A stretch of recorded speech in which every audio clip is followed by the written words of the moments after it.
This is how I help others. I help older people when they need help, like crossing the road.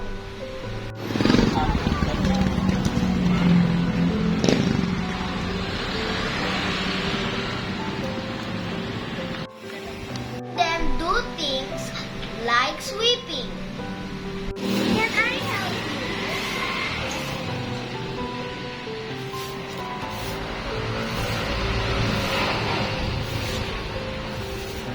Them when they get hurt.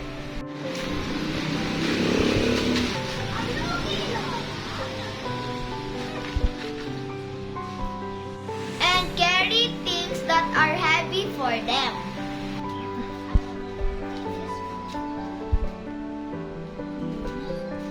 Helping my neighbor like giving things.